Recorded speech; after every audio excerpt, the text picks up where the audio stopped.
Assalamualaikum warahmatullahi wabarakatuh. Perkenalkan, nama saya Ragis Dokbar dengan NIM 2023-1180.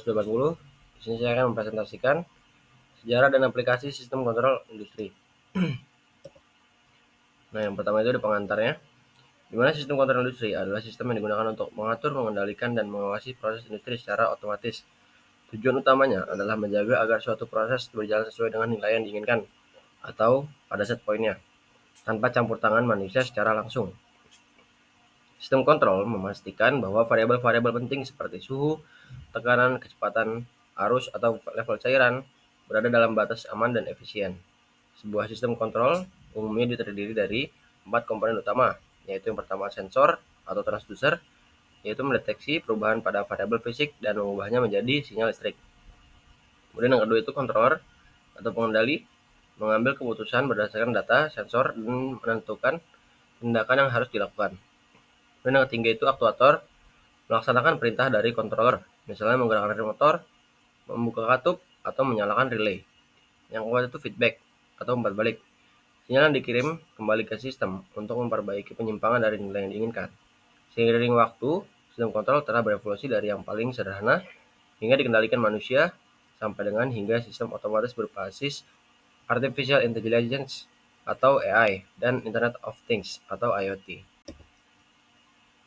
Nah, awal perkembangan era mekanis pada abad ke-18. Perkembangan sistem kontrol dimulai pada revolusi industri pertama, yaitu sekitar tahun 1700-an. Saat itu, teknologi mekanik mulai digunakan dalam proses produksi. Salah satu tonggak penting dalam sejarah kontrol adalah governor sentrifugal yang ditemukan oleh James Watt pada tahun 1769. Governor Watt digunakan pada mesin uap untuk mengatur kecepatan putar mesin secara otomatis. Prinsip kerjanya itu sederhana, namun revolusioner. Yang pertama itu saat kecepatan mesin meningkat, bola-bola pada governor berputar lebih cepat dan menjauh akibat gaya sentrifugal. Lalu yang kedua itu gerakan ini menggerakkan tuas yang menutup katup uap, mengurangi aliran uap ke mesin sehingga kecepatannya menurun. Dan yang ketiga itu ketika kecepatan turun, bola kembali ke posisi semula dan katup terbuka lagi. Nah, prinsip umpan balik atau feedback inilah yang menjadi dasarnya semua sistem kontrol modern. Sistem mampu mengukur hasilnya sendiri dan menyesuaikan agar sesuai dengan target.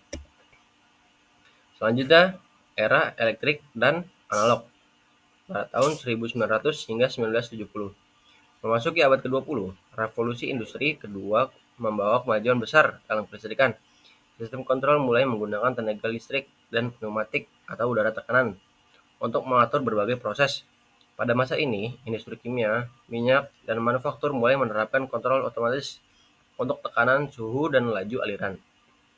Salah satu pencapaian terbesar pada masa ini adalah pengembangan kontrol PID atau proporsional, integral, dan derivatif.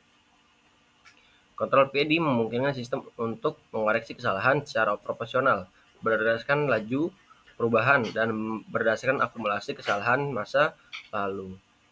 Kemudian, pengontrol PID analog menggunakan rangkaian elektrik berbasis amplifier operasional atau op-amp. Meskipun sistem pada masa ini belum sepenuhnya otomatis dan masih banyak memerlukan operator manusia, kontrol analog menjadi landasan teori bagi desain kontrol modern. Selanjutnya itu ada era PLC dan DCS tahun 1970 hingga 1990. Pada periode ini, teknologi otomasi memasuki babak baru dengan lahirnya Programmable Logic Controller atau PLC pada tahun 1969 oleh Richard Morley dari Modicon. PLC dikembangkan untuk menggantikan sistem relay mekanik yang rumit, tidak fleksibel dan sulit diubah. Dengan PLC, logic control dapat diprogram secara digital menggunakan bahasa ladder diagram atau fungsi logika. Nah, keunggulan PLC antara lain itu yang pertama, dapat diprogram ulang dengan mudah sesuai kebutuhan industri. Lalu yang kedua itu tahan terhadap lingkungan keras seperti debu, panas, dan getaran. Dan yang ketiga itu mampu beroperasi dengan kecepatan tinggi dan kendala tinggi. Selain PLC, muncul juga Distributed Control System atau DCS dan Supervisory Control and Data Acquisition atau SCADA. DCS digunakan untuk mengontrol proses industri secara terdistribusi, di mana banyak pengendali bekerja bersama dan berkomunikasi melalui jaringan. Nah, kemudian yang kedua itu ada SCADA digunakan untuk mengawasi dan mengumpulkan data dari berbagai lokasi sehingga operator dapat memantau seluruh sistem dari pusat terkontrol. Dengan kombinasi PLC, DCS, dan SCADA, industri mulai memasuki era otomasi terkomputerisasi. Kemudian yang selanjutnya itu ada era digital dan otomasi pada tahun 1990 hingga 2010. Pada dekade 1990-an hingga 2010, sistem kontrol industri semakin berkembang dengan kemajuan komputer dan jaringan komunikasi. Sistem kini tidak hanya berdiri sendiri, tapi juga terhubung antar mesin dan antar sistem melalui jaringan LAN, Ethernet, dan field bus. Konsep mechatronics muncul, yaitu gabungan antara mekanika, elektronika, dan pemrograman.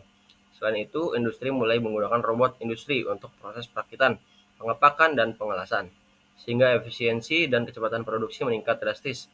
Pada era ini pula, sistem kontrol mulai menerapkan metode berbasis kecerdasan buatan seperti yang pertama itu ada physiology control yang mampu menangani ketidakpastian data. Yang kedua itu ada neural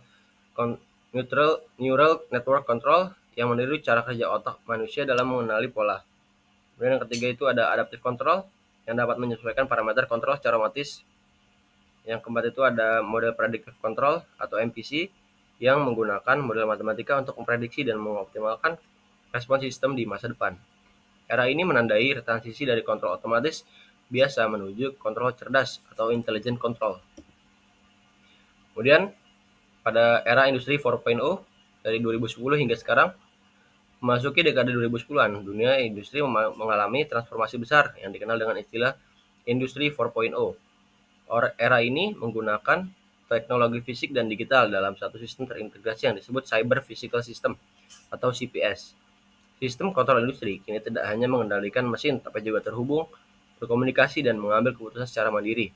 Beberapa teknologi utama pada era ini antara lain yang pertama itu ada Internet of Things atau IoT, menghubungkan mesin, sensor, dan sistem kontrol melalui internet untuk saling bertukar data secara real time. Yang kedua itu ada Artificial Intelligence atau AI, digunakan untuk analisis data besar atau big data dan pengambilan keputusan cerdas. Dan yang ketiga itu ada Cloud Computing, data dan sistem kontrol disimpan serta diakses melalui server awan untuk efisiensi dan fleksibilitas tinggi. Kemudian yang keempat itu ada Big Data Analytics, memungkinkan analisis pola kerja mesin, prediksi kerusakan, dan optimasi energi.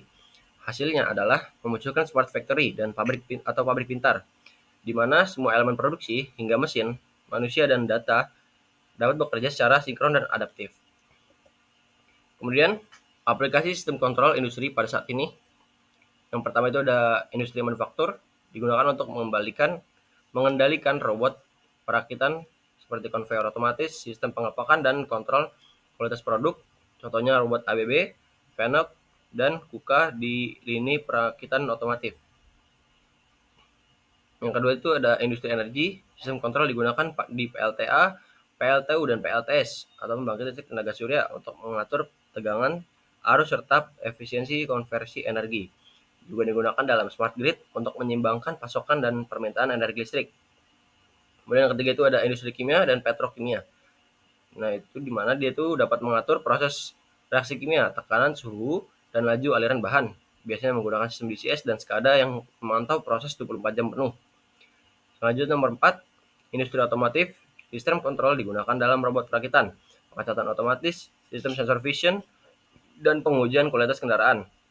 Kemudian yang kelima itu ada transportasi dan infrastruktur, digunakan pada sistem traffic control, automatic train control atau ATC, sistem kendali bandara, serta kendaraan otonom. Kemudian yang terakhir itu telekomunikasi dan elektronika, pengendalian daya, kestabilan sinyal, dan sistem transmisi menggunakan kontrol otomatis berbasis digital. Sampai pada kesimpulan, di mana perjalanan sistem kontrol industri menunjukkan kemajuan luar biasa dari sistem mekanik sederhana menjadi sistem otomatis cerdas berbasis digital.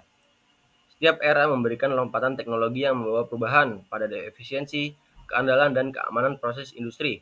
Sistem kontrol saat ini tidak hanya berfungsi untuk mengatur, tapi juga untuk menganalisis, belajar, dan beradaptasi terhadap perubahan.